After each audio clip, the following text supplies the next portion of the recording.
Olá, vamos gravar hoje mais um item do texto de José Paulo Neto, intitulado Para a Crítica da Vida Cotidiana.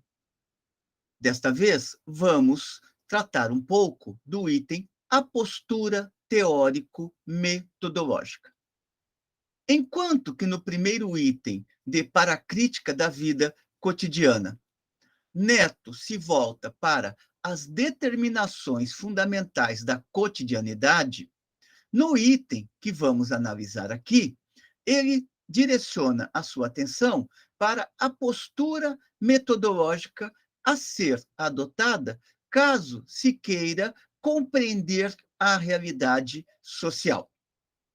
Apesar de ser um item curto, que se estende da página 71 à página 75, os elementos levantados aqui por Neto não deixam de ser bastante complexos. A primeira grande afirmação que Neto apresenta neste item é a de que o tratamento consequente da vida cotidiana reclama, isto é, demanda, um aparato categorial e um referencial teórico que cancelam liminarmente os procedimentos costumeiros de que os assistentes sociais lançamos mão com frequência. Este cancelam liminarmente está no sentido de impedem desde o primeiro momento. Então, um referencial teórico que impede, desde o primeiro momento, a adoção de procedimentos costumeiros nos quais os assistentes sociais costumam se respaldar frequentemente. Neto procura destacar com esta afirmação que é necessário, para se pensar o real, transcender o campo da empiria imediata, da constatação superficial, fenomênica, e se apossar dos elementos efetivamente constitutivos que compõem uma determinada realidade, que estruturam uma determinada realidade. Esta compreensão de Neto se reforça na afirmação seguinte, quando diz: não se legitima a análise da vida cotidiana, isto é, a análise do espaço e tempo no qual se desenvolvem as relações sociais, senão quando se superam as balizas do pensamento cotidiano, ou seja, quando os referenciais apreendidos de maneira imediata e superficial servem apenas de ponto de partida para se penetrar na essência daquilo que se está analisando, na estrutura daquilo que se está analisando. Desse modo, se impõe sempre para Neto ir para além dos procedimentos analógicos, entendendo-se aqui por esta expressão aquele tipo de procedimento que tenta fazer comparações simplesmente porque certas realidades são bastante parecidas. E nestas comparações se acaba por identificar uma realidade à outra. São procedimentos mentais que ocorrem no plano da vida cotidiana, mas dos quais é necessário tomar um certo distanciamento para não se ficar preso à superficialidade do objeto ou da realidade que se quer investigar. Um segundo elemento que Neto aponta como sendo necessário de ser superado é aquele das tendências antropomórficas, ou seja, daquelas tendências mistificadoras que tendem a atribuir à realidade e aos seres sociais propriedades imaginárias. Sabemos que, no plano da vida cotidiana, a tendência à mistificação da estrutura social está continuamente presente e que é somente por um exercício mais rigoroso, mais detalhado, que conseguimos sair desses momentos mistificadores, fetichizadores ou reificadores das relações sociais. Um terceiro elemento do qual é necessário escapar ou é necessário superar, se trata para Neto do materialismo espontâneo e pragmático. Este materialismo espontâneo é aquele que brota da nossa relação imediata com o mundo. Como somos chamados a todo momento a dar respostas, nos apropriamos da realidade imediata, construímos certos raciocínios a partir desta realidade imediata e fornecemos, a partir destes raciocínios, as respostas as mais pragmáticas possíveis. O que seria esta resposta pragmática? É aquela que busca atender ao nosso interesse imediato. Se a nossa resposta funcionar, passamos a considerar que temos a verdade da análise. Se ela não funcionar, apenas descartamos e buscamos uma outra resposta que contemple os nossos interesses imediatos. Então, é necessário para Neto superar estas três dimensões, que são a dos procedimentos analógicos, das tendências antropomórficas e o materialismo espontâneo e pragmático da vida cotidiana. Embora ele apresente estes elementos separadamente, é importante observar que, na realidade concreta, estes elementos eles estão articulados entre si.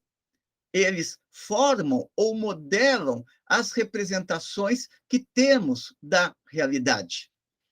Aquilo que Neto vai chamar de plasmar as representações instrumentais.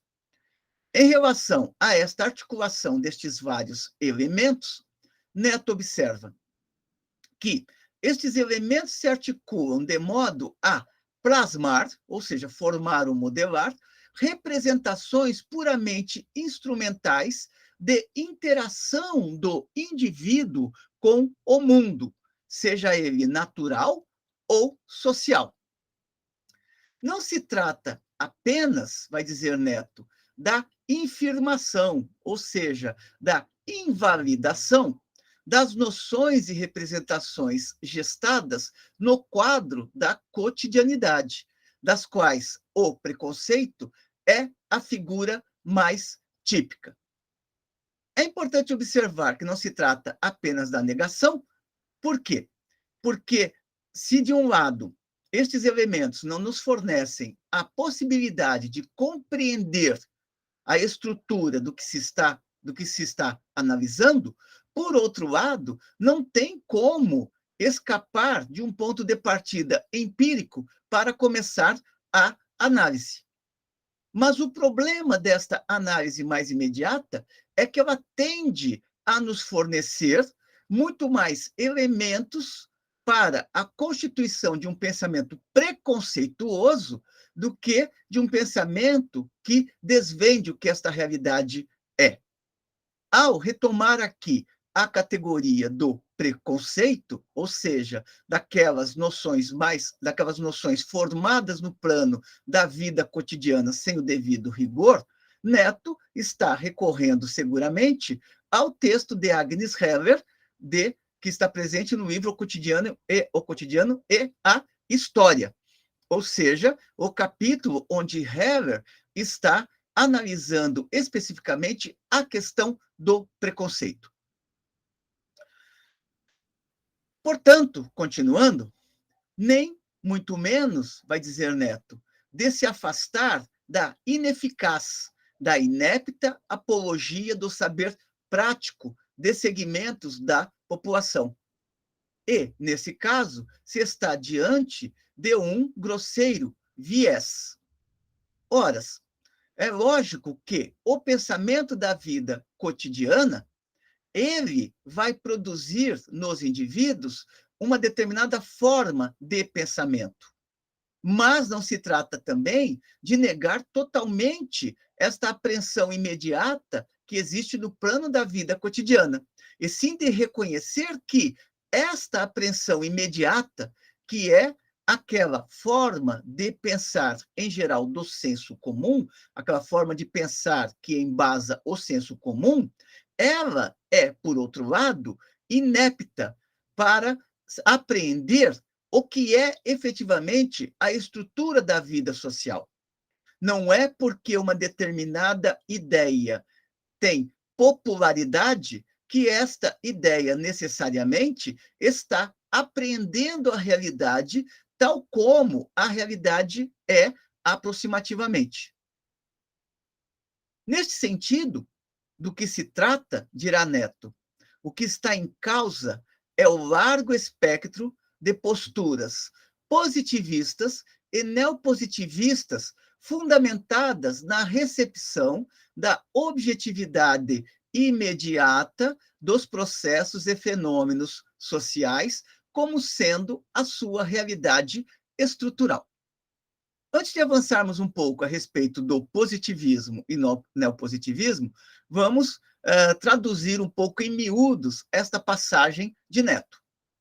O que está em causa é o largo espectro de posturas positivistas e neopositivistas, ou seja, de referenciais teóricos que aparentemente dão conta da análise da realidade, mas que, na verdade, só contribuem para mistificar a estrutura da vida social. E por quê? Porque estas análises, tanto as positivistas quanto as neopositivistas, estão fundamentadas, isto é, estruturadas, na recepção da objetividade imediata, ou seja, na apreensão dos dados da realidade, tal como eles se manifestam fenomenicamente aos nossos olhos. Estas formas de apreensão estão baseadas na recepção da objetividade imediata dos processos e fenômenos sociais como sendo a sua realidade estrutural. Quer dizer o quê?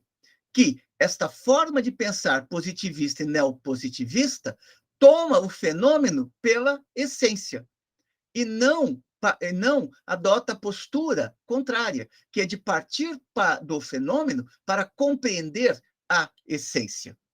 O que Neto está questionando aqui é exatamente a tentativa destas concepções teóricas de descartarem uma análise ontológica da realidade. Daí que ele conclui esta passagem afirmando que estas teorias estão fundamentadas na recepção da objetividade imediata dos processos e fenômenos sociais como sendo a sua realidade estrutural. Ou seja, tomam o aparente pela essência, em vez de tomarem o aparente como ponto de partida para se compreender a essência, ou seja, a estrutura da realidade que pretendem analisar. Aqui, neste momento, é nítida a referência de Neto ao estudo de Lukács para uma ontologia do ser social. No referido livro, apenas a título de uma melhor compreensão do argumento de Neto, destacamos duas passagens. A primeira delas, referente ao neopositivismo. Dirá Lukács a respeito do neopositivismo. O neopositivismo renuncia voluntariamente a uma visão de mundo, não para ceder lugar a outra, mas, ao contrário, no sentido da estrita negação da relação das ciências com a realidade existente em si, ou seja, a parte do princípio de que é impossível compreender a estrutura da vida social tal como esta vida social é, ou tal como esta vida social aproximativamente é. Esta passagem de Lukács está na página 52 do livro Para uma Ontologia do Ser Social, o volume 1. A segunda passagem que vale a pena destacar aqui de Lukács, uma vez que é referenciada por Neto, refere-se à questão conjunta do positivismo e do neopositivismo. Observe-se que Neto trata o neopositivismo e o positivismo conjuntamente. Há em Lukács uma passagem onde também o positivismo e o neopositivismo são tratados como manifestações conjuntas. Dirá Lukács: o positivismo e, sobretudo, o neopositivismo aparecem com a pretensão de assumir uma posição de perfeita neutralidade em todas as questões relativas à concepção de mundo, de deixar simplesmente em suspenso todo o ontológico, tudo aquilo que funda o ser social, e de produzir uma filosofia que remove por completo de seu âmbito o complexo de problemas referente àquilo que é em si, ou seja, a estrutura da realidade tal como a realidade é, tomando como pseudo-problema irrespondível por princípio. Por outras palavras, o positivismo e o neopositivismo, ao distanciarem-se de uma apreensão ontológica da realidade, dificultam a própria compreensão da realidade que o ser social tem diante de si e a qual deve investigar. Não há espaço aqui. Esta passagem que eu citei a respeito do positivismo e neopositivismo está na página 54 de Para uma Ontologia do Ser Social de Lukács. Não há espaço aqui para resgatar com mais detalhes a leitura que Neto faz do positivismo. Um caminho neste sentido seria recorrer ao item 1.2, Problemas Sociais entre o Público e o Privado, do primeiro capítulo do livro Capitalismo Monopolista e Serviço Social.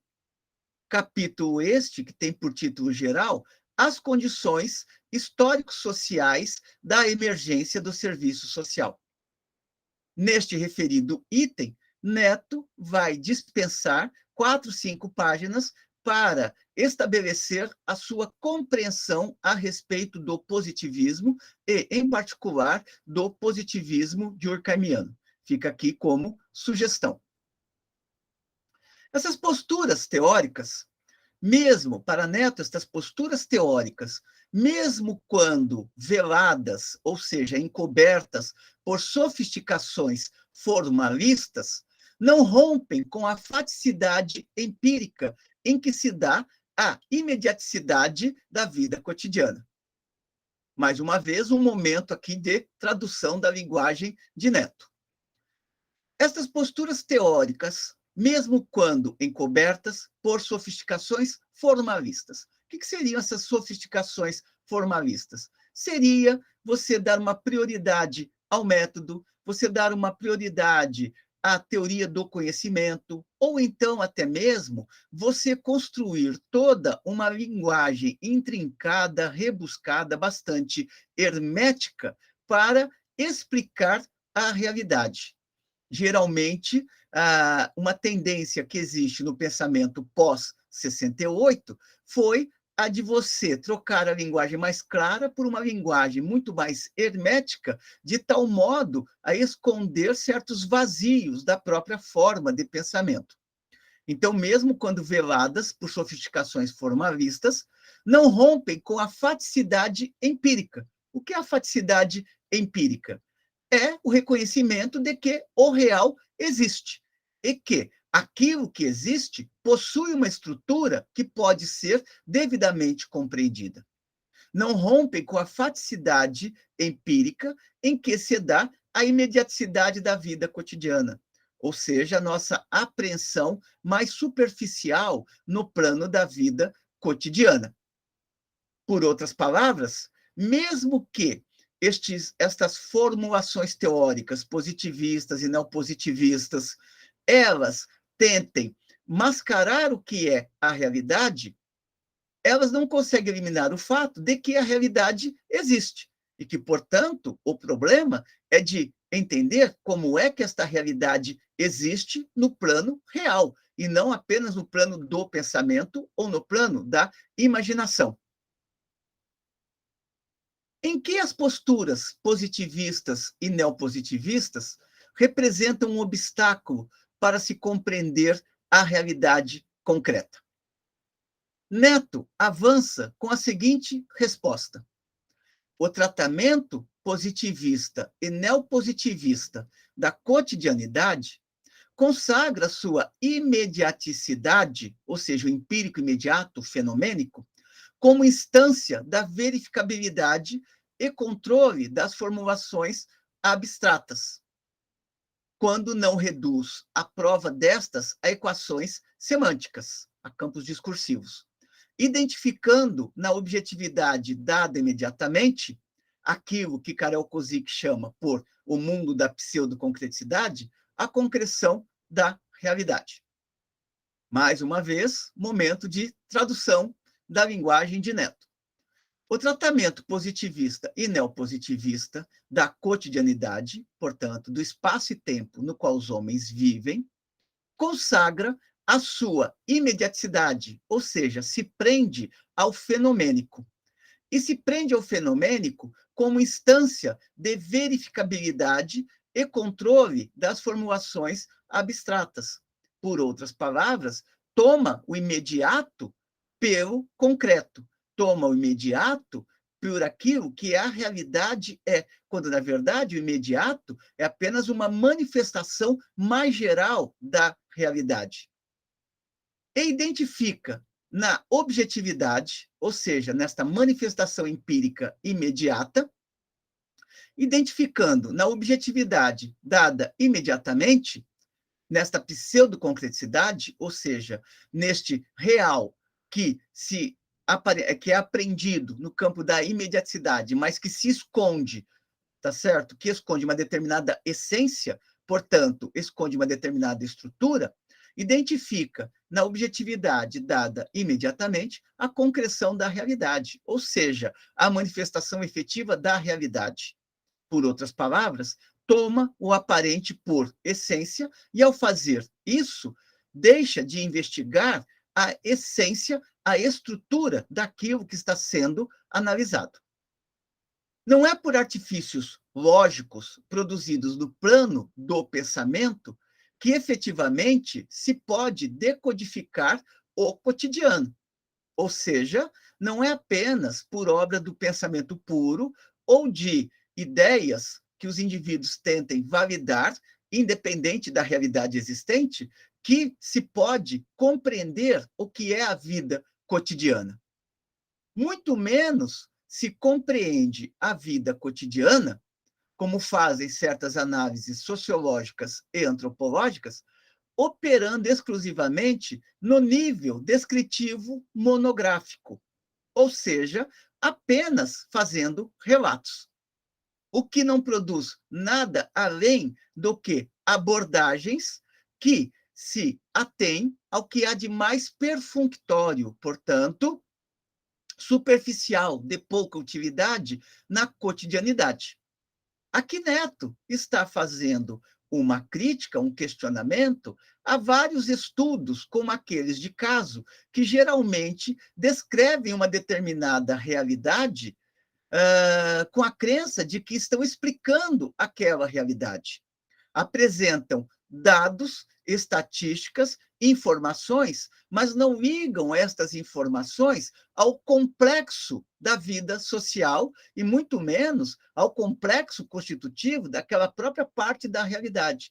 Então, acabam fornecendo, são estudos superficiais que não ajudam em nada a compreender a estrutura da vida cotidiana, tal como esta vida cotidiana se manifesta em determinado momento.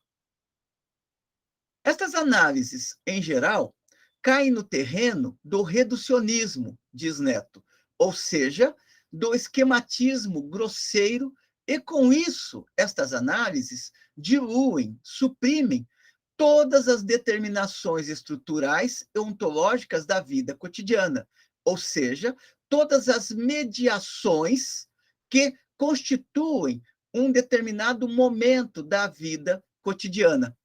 É impossível analisar adequadamente a vida cotidiana sem nos apossarmos das mediações que estruturam a vida cotidiana, e muito menos fugirmos das determinações ontológicas da vida cotidiana, ou seja, aqueles elementos que efetivamente permitem ao ser social existir enquanto ser social. Estas análises reducionistas, ao fugirem, ao eliminarem as determinações estruturais e ontológicas da vida cotidiana, criam, assim, obstáculos a uma verdadeira compreensão da realidade concreta, da realidade existente, cuja consequência, vai dizer Neto, é a evicção das reais e operantes possibilidades da intervenção dos sujeitos sociais. Ou seja, se a análise ela não transcende o campo da aparência, ela vai expulsar a possibilidade de uma compreensão da realidade tal como a realidade é. E na medida em que estas análises não transcendem a aparência, elas criam obstáculos para a intervenção dos indivíduos no mundo, uma vez que, para agir com desdobramentos positivos no mundo, para agir fazendo com que haja um salto qualitativo, é necessário se compreender a realidade sobre a qual se está atuando. Senão, é um voo cego no interior da realidade. É simplesmente o campo do desejo desprovido de toda e qualquer análise da possibilidade de saber se aquele desejo, dentro daquela condição concreta, é realizável ou não, ou então se o ser social está municiado de todos os elementos necessários para que o seu desejo seja realizado dentro daquela realidade. E quando estamos falando de desejo, estamos falando do quê? Do ser social, das ações coletivas, não da ação individual deste ou daquele ser social, daquele indivíduo. Não de ações individualizadas, e sim de ações que perpassam o coletivo de uma determinada formação concreta. O tratamento adequado e consequente da vida cotidiana não é tanto função de um ponto de vista de classe, quanto do acervo teórico do que se socorre. Aqui Neto também está fazendo uma crítica àquelas posturas que acreditam que basta você olhar para a realidade que você compreende a realidade. E muito mais ainda, aquelas posturas que são muito comuns dentro do movimento sindical, ou então dentro da luta dos trabalhadores, ou então mesmo de ideólogos que acreditam que, por ser trabalhador, aquela determinada individualidade automaticamente possui uma consciência de classe que o liga aos interesses da classe trabalhadora. Então, Neto está apontando aqui que não basta você, por exemplo, ser um operário para ter consciência operária. Você pode ser um operário com uma consciência totalmente burguesa. Daí a afirmação que ele coloca de que o tratamento adequado e consequente da vida cotidiana não é tanto função de um ponto de vista de classe, quanto do acervo teórico de que se socorre. Não basta ser operário, é necessário que este operário se aposse do método adequado para analisar a realidade sobre a qual ele quer intervir. Ele não pode se apossar de qualquer método. O método não é algo que se pega como uma goiaba num pé de goiabeira. O método é um instrumento extremamente sério para compreender a realidade. Daí que não se trata apenas de falar, eu adoto o método weberiano, o método durkheimiano, o método bourdieusiano. Por quê? Porque dependendo do método do qual se apossa, do qual nos apossemos para realizar a investigação, esta investigação vai seguir também destinos totalmente distintos. Elas podem conduzir tanto a um distanciamento da compreensão da realidade, quanto a uma maior aproximação da compreensão da realidade. Seguramente, vai dizer Neto, o ponto de vista de classe é importante para a produção teórica. Ou seja, é importante reconhecer que, ao ser operário, você não tem interesses, por exemplo, que coincidem com os interesses da burguesia. Isso te leva a um questionamento, a uma possibilidade de uma elaboração crítica dentro da realidade. Contudo, a perspectiva da totalidade, ou seja, de compreender as relações sociais, tal como estas relações sociais encontram-se estruturadas, A perspectiva da totalidade só se coloca como possível para a classe trabalhadora, sendo uma impossibilidade para o burguês médio.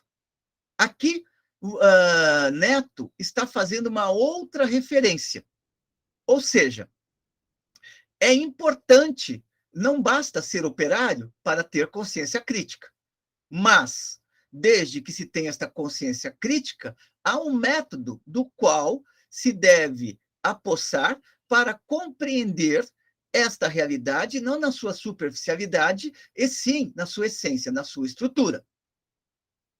No entanto, esta possibilidade, ela não se abre para todas as classes. Ela se abre apenas para os trabalhadores, para o conjunto da classe trabalhadora. Por quê? Porque aqui Neto está recorrendo a um debate que ele não trava no texto, que é a reflexão, e que se refere à reflexão que Georg Lukács desenvolve no seu livro História e Consciência de Classe. Momento no qual Lukács afirma o seguinte, que para o burguês é uma impossibilidade que ele realize uma análise da totalidade da vida social. Porque se ele fizer isso, ele é obrigado a reconhecer que ele é um explorador e, portanto, ele se nega enquanto classe. Ele teria que deixar de explorar para realizar aquele tipo de humanidade que o burguês vive dizendo, que todos têm direito à existência, que o homem é livre e tudo mais. Já esta impossibilidade, este limite de classe, não está colocado para o proletariado. Por quê? Porque, ao ser a classe explorada da sociedade, ele vai procurar compreender as fontes da sua exploração, e, ao compreender as fontes da sua exploração, ele se coloca mais aberto para realizar não apenas os interesses individuais dele, operário, e não apenas do conjunto da classe, mas também de toda a humanidade. Aqui é uma leitura bastante rápida de um texto extremamente longo de Georg Lukács, que está no livro História e Consciência de Classe. Estou fazendo esse parênteses apenas para não deixar no ar o porquê desta afirmação de Neto, segundo a qual a consciência de classe é dada como possibilidade para o proletariado, para a classe trabalhadora, mas ela não é dada como possibilidade para a burguesia.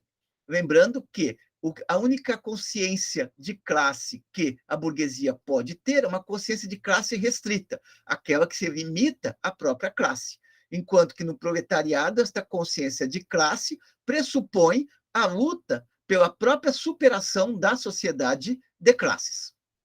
Mas avancemos um pouco.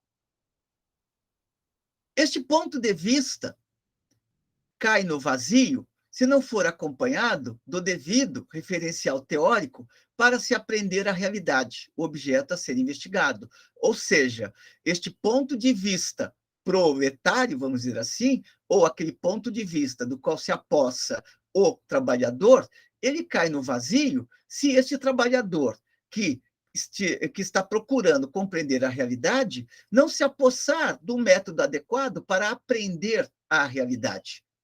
Do mesmo modo que não basta fazer a denúncia da realidade dentro da atividade profissional, é necessário se apossar do método adequado para compreender esta realidade que se está denunciando. Neto, neste sentido, para destacar a importância do método, a seriedade do método, fará uma longa observação, que vamos ver aqui para aprofundarmos um pouco esta discussão que vimos fazendo deste item. Dirá Neto, este ponto de vista não representa nenhuma garantia se não se implementa heuristicamente, ou seja, com uma ciência que se dedica à descoberta dos fatos, se não se implementa heuristicamente, com o resgate e a recuperação críticos dos instrumentos teóricos acumulados no bojo da herança cultural da humanidade e que se independentizaram de sua base classista. Ou seja, a produção teórica, ela apontou para a necessidade não apenas de superar o proletariado, mas também superar todas as relações de exploração que estão presentes no interior da humanidade. O grande avanço teórico que vamos encontrar com Marx é que ele não quer fazer uma nova revolução política, ele está defendendo uma revolução social, ou seja, uma transformação social na qual se conduza para a abolição da sociedade de classes e não para a consolidação do proletariado como classe dominante ou como classe exploradora. Para Marx, se o proletariado ele apenas substituísse a burguesia para tornar-se a classe exploradora, e aí precisaria saber quem é que o proletariado iria explorar, o proletariado não estaria realizando a missão histórica necessária, que seria a de levar adiante a luta pela superação da própria sociedade de classes. Retomando a passagem de Neto, desta vez na sua integralidade. Este ponto de vista não representa nenhuma garantia se não se implementa heuristicamente, ou seja, com uma ciência que se dedica à descoberta dos fatos, com o resgate e a recuperação críticos dos instrumentos teóricos acumulados no bojo da herança cultural da humanidade e que se independizaram de sua base classista. Desprovido dessa relação necessária com a herança cultural, o ponto de vista de classe do proletariado se degrada em obreirismo, ou seja, em culto ao proletariado. Ele só expressa um elemento dinamizador do conhecimento se e na medida em que polariza a massa polariza a massa crítica necessária num momento histórico determinado. Ou seja, esta teoria ela tem que ser apropriada no sentido da emancipação humana. Não se trata apenas de conquistar o poder político, se trata de conquistar o poder político para abolir todas as formas de dominação política existentes. É desta postura enraizada na compreensão da totalidade social visualizada pelo emprego do método dialético, que se aposta teórica e metodologicamente a análise marxiana, o que lhe permite realizar o tratamento consequente da vida cotidiana. Por outras palavras, se Marx consegue compreender a realidade social tal como ela é, se deve ao fato de que ele se apossou de um determinado método, e este método tornou possível compreender a realidade no seu movimento.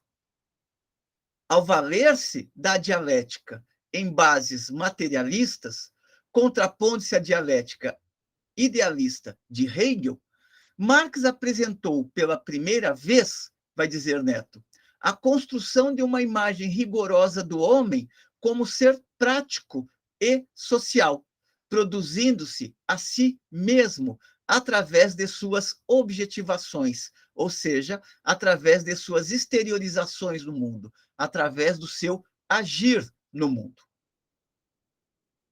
Ao compreender, e aqui Neto ainda está no âmbito da teoria marxiana, ao compreender a ação do ser social concreto, realmente existente, enquanto praxis, ou seja, o ser social é fundamentalmente praxis, isto é, ação mediada pelo pensamento.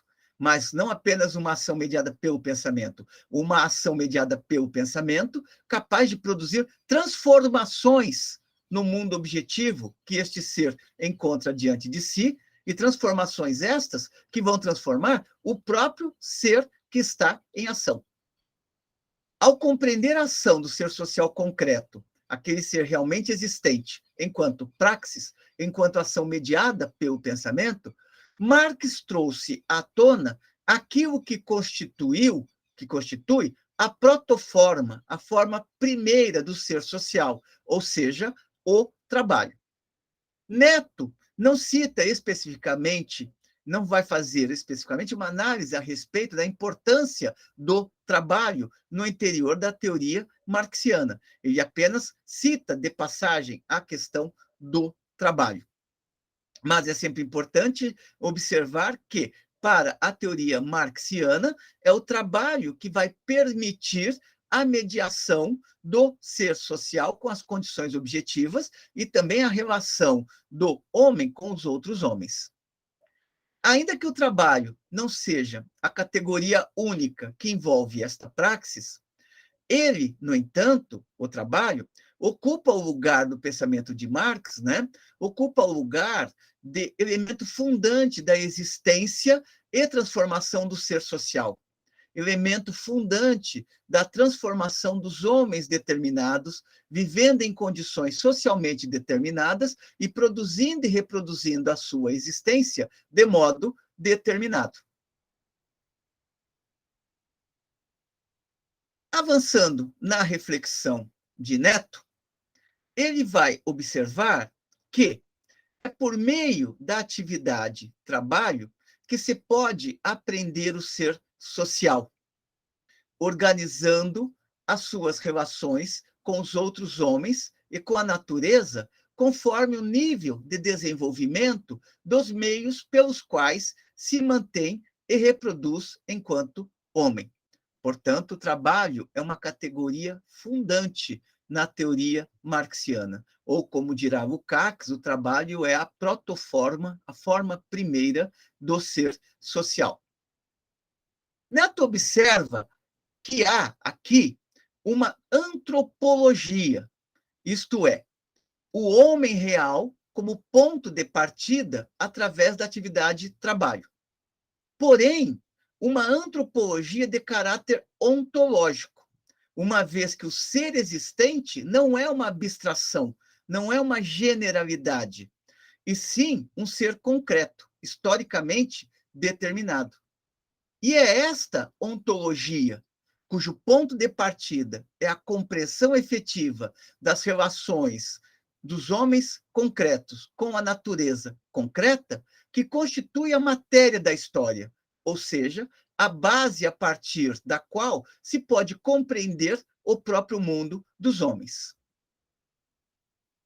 Mas em que consiste este método do qual Neto está fazendo referência? Não basta apenas citar que é o método dialético ou é a dialética marxiana. Neto, neste item, procura, resumidamente, expor qual é a dinâmica que põe em movimento este método, como é que este método opera na realidade.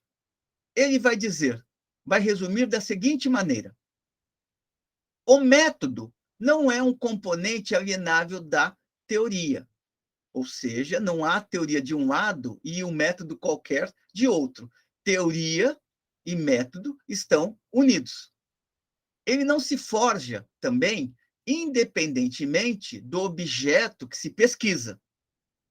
É uma relação necessária pela qual o sujeito que investiga pode reproduzir intelectualmente o processo do objeto investigado, para apanhar o movimento constitutivo do ser social, e a reprodução intelectual deste configura a base da teoria mesma. Ou seja, este método parte do princípio de que a consciência é capaz de apreender quais são as categorias que estruturam uma determinada realidade e evidenciar como é que estas categorias interconectadas entre si colocam em movimento uma determinada realidade. O circuito investigativo, isto é, o processo pelo qual a investigação se realiza, o circuito investigativo, recorrendo compulsoriamente à abstração, às generalizações, no plano do pensamento, inicialmente, para depois concretar estas generalizações, o circuito investigativo, recorrendo compulsoriamente à abstração, avança do empírico, os fatos, portanto, da realidade, avança da realidade imediata, avança do empírico, os fatos, apreende as suas relações com outros conjuntos empíricos, portanto, com outras determinações da realidade, pesquisa sua gênese histórica, ou seja, como se formaram, e o seu desenvolvimento interno, e reconstrói no plano do pensamento todo este processo. Significa que não é o pensamento que inventa a realidade. O pensamento apenas vai elaborar os elementos constitutivos da realidade, criando, assim, a possibilidade de uma explicação racional coerente a respeito do que uma determinada realidade é. Feito este processo, ao fim e ao cabo, por aproximações sucessivas, o ser que investiga regressa ao seu ponto de partida, ou seja, à realidade empírica imediata. Mas, desta vez, os fatos, isto é, a realidade empírica imediata, mas os fatos, a cada nova e subsequente abordagem, mostram-se produtos de relações históricas crescentemente complexas e mediatizadas, podendo ser contextualizados de modo concreto e inseridos no movimento macroscópico que o engendra e de que são índices, portanto, referenciais. Isto quer dizer o seguinte, que se em um primeiro momento o pensamento apreende as determinações da realidade, analisa estes elementos nas suas interconexões e como que estes elementos, eles dão um determinado sentido àquela realidade, no momento seguinte, quando o ser que investiga a realidade se volta para a realidade empírica imediata, ele já não vê mais aquela realidade empírica imediata como sendo a realidade, mas tão somente como sendo a aparência da realidade, uma vez que ele já tem uma explicação no plano do pensamento da estrutura que conforma aquela referida realidade. A grande conquista deste método, ou de tal postura teórico-metodológica, é a de que ela rompe, diz Neto, radicalmente com a faticidade, ou seja, com o empírico imediato. Rompe com a falsa compreensão de que a realidade é aquilo que eu, enquanto indivíduo ou coletivo, estou vendo de imediato. O empírico é apenas um momento do real. Daí, este método nada conceder ao empírico em sua forma bruta, grosseira, fenomênica, negando-o no sentido de ir para além. Quando o Neto fala em negação, ele está indicando aqui que esta investigação vai para além do empírico imediato. É negar a realidade, mas negar a realidade naquela dimensão que ela tem de aparência, para penetrar na essência desta realidade. Negação, neste sentido, está colocada aqui no sentido de superar uma leitura superficial para, no processo investigativo, estabelecer uma compreensão científica do objeto. Ou, como diz Neto, nega-o para apanhar o seu movimento, a sua tendencialidade, ou seja, as possibilidades de desdobramento daquela realidade. Assim procedendo, diz Neto, apreende-se a historicidade dos processos simultaneamente, portanto, ao mesmo tempo que suas particularidades internas, isto é, seus momentos específicos e únicos, preservando, assim, suas especificidades. Não se trata, pois, aqui, para análise, que se apoia na dialética marxiana, de inventar o existente, e sim de, na análise, diz Neto, operar o tratamento consequente e adequado da cotidianidade. Preserva o seu preserva o seu ser existente, espaço e reprodução do indivíduo enquanto tal, reenviando-o ao processo inclusivo, do qual é apenas um nível, um momento, processo que é o da reprodução do ser social como humano genérico. Por outras palavras, o uso adequado do método permite compreender as determinações realmente existentes, estruturantes da vida cotidiana. Lembrando que a vida cotidiana é o espaço e tempo ineliminável para a existência do ser social. No entanto, quando se chega a uma determinada compreensão da realidade, este método também reconhece que esta realidade não chegou ao seu fim. Cada ponto de chegada da análise é também ponto de partida, uma vez que a vida cotidiana se transforma continuamente. Daí, cada momento ser um nível, como diz Neto, um momento do processo. Um processo no qual o ser social se reproduz e reproduz como gênero, e se reproduz como gênero, se reproduz e se reproduz como gênero, e no qual cada conquista passada ou presente incorpora-se como aquisição para gerações futuras, enquanto existir o gênero humano. Daí que esta reprodução se apresenta por Neto, e esta leitura de Neto está baseada em Lukács e Agnes Heller, daí que esta reprodução se apresenta como reprodução do ser social como humano genérico, ou seja, não se trata apenas de se atingir um determinado conhecimento, e sim que este conhecimento ele vai alimentar gerações futuras, e este conhecimento ele só é possível, inclusive, em razão da existência de conhecimentos anteriores. Quando se fala que o homem é um ser genérico, se está dizendo o quê? Que em cada indivíduo está presente o conjunto da humanidade e que cada indivíduo transmite para gerações futuras o grau mais elevado de conhecimento que se atingiu em determinado momento concreto. São estas as considerações que gostaria de fazer hoje a respeito dessas pequenas passagens, dessas poucas passagens aqui de Neto. Como observei inicialmente, embora seja um texto curto, ele é bastante complexo. Espero que tenha contribuído para a compreensão deste item do texto para a crítica da vida cotidiana. Encaminhe as suas sugestões positivas e negativas e continuemos sempre na nossa luta em defesa da sociologia. Até a próxima.